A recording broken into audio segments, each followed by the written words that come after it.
correctly, we'll show the drop. All right, okay. So is this your busiest desk by far?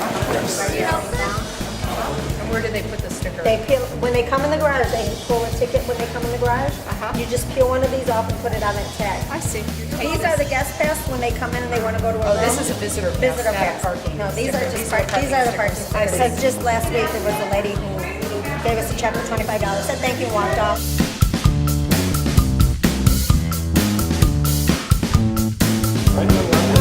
This lounge is when people are having surgery. LA is the one at 360. Oh, The you're doing building the lobby. hospital. Okay. Right. I see, which it would normally be $20. Can we help you? And the room number is 843. Okay. You each need a sticker. Do you know how to get there? Just like the blue wall at the end of the hall. Want to give directions to Pro? Okay. You're going to take 2 lefts and 1 right to get to the professional building. Hi, how are you? Good. I was humbled overall by this experience. They have a lot going on at that desk that you probably don't even realize. They sell parking passes, they look up patient information, they're guiding people throughout the hospital, and generally just juggling a lot at one time. The key is they are cool, calm, collected, and reassuring. They provide this reassuring presence to guests who are coming in all sorts of states, so they see people at their most vulnerable point. There are guests who are coming in tears because they have loved ones who were just transported to our hospital, or coming in to see somebody who's going through a surgery, or they're guiding somebody who's about to have a surgery. So it was really, again, an insightful experience, primarily because I interact with employees. So I don't get to see that other side. I don't have an opportunity to see patients and their families. And that role of guest services representative is critically important to our patient experience and how people see Rush immediately when they walk through our doors.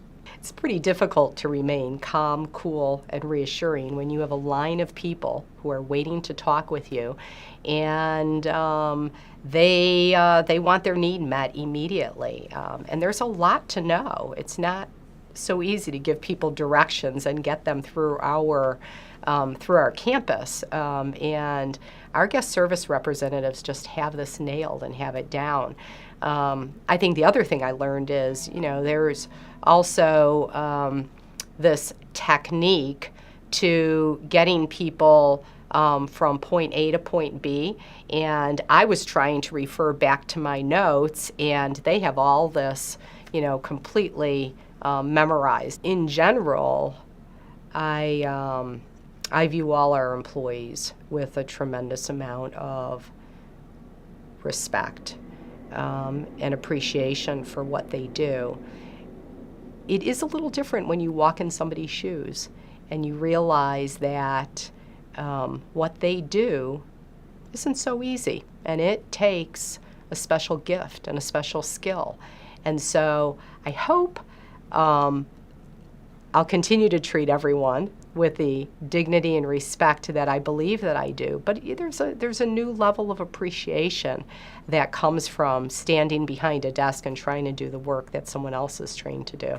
I will tell you, they provided such a welcoming experience for me, though. They not only do their jobs well, they also welcome new employees, and they are the consummate trainer, and never for a moment made me feel as though I was unskilled, although I was in what I was doing. So they were affirming and encouraging, and I couldn't ask for a better colleague in the workplace. What it was hard for me to do was not try to fix something immediately for them. So one of the things that we talked about when we did have some free time is, what are some of the barriers that get in the way of you doing a great job? I asked them that question. And one of the things that gets in the way sometimes is their internet connectivity. And so I wanted to immediately fix their computer system and their technology by, well, let's just get IT down here to fix this for you right now. And that wasn't exactly what they needed, but that's what I wanted to do as a senior leader in the organization, and say, well, we'll buy you new computers. it's extremely worthwhile. I would encourage any of our senior leaders to do this, and I plan to do more of it. My next route is food service. I'm going to work with the food service employees, and then I'm going to go to EVS for a bit and work with EVS as well. It really does change the nature and change your perspective of the workplace.